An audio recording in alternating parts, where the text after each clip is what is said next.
আল্লাহ আগুনকে হুকুম দিলেন, কোরআনের আয়াত, কুলনা ইয়া নারু কুনি বারদাও ওয়া সালামান আলা ইব্রাহিম। আগুন ঠান্ডা হয়ে গেল। নমরুদ কয় দূরে বইয়া, এই আগুন তো শক্তি কই, ইব্রাহিমের মতো বান্দাটারে জ্বালাতে পারো না? তোর গোষ্ঠী শুদ্ধ সব সাইজ করতে পারি, কিন্তু ইব্রাহিম যার কথা শুনে আমিও তার কথা শুনি। ইব্রাহিম যার গোলাম, আমিও তো সেই রবের কথা শুনি।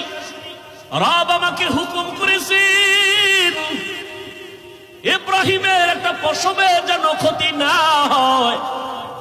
আমার শক্তি দুর্বল হয়ে গেছে।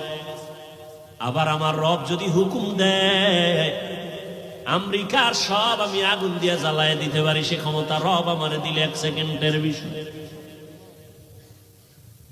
এর নবীরা আসে, দীর্ঘদিন ইব্রাহিম নবী আগুনের মধ্যে ছিলেন, একটা পশমের ক্ষতি পর্যন্ত হয় নাই।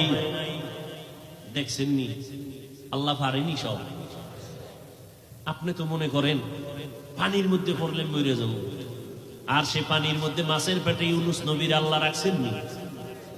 সে আল্লাহ এখন নাই।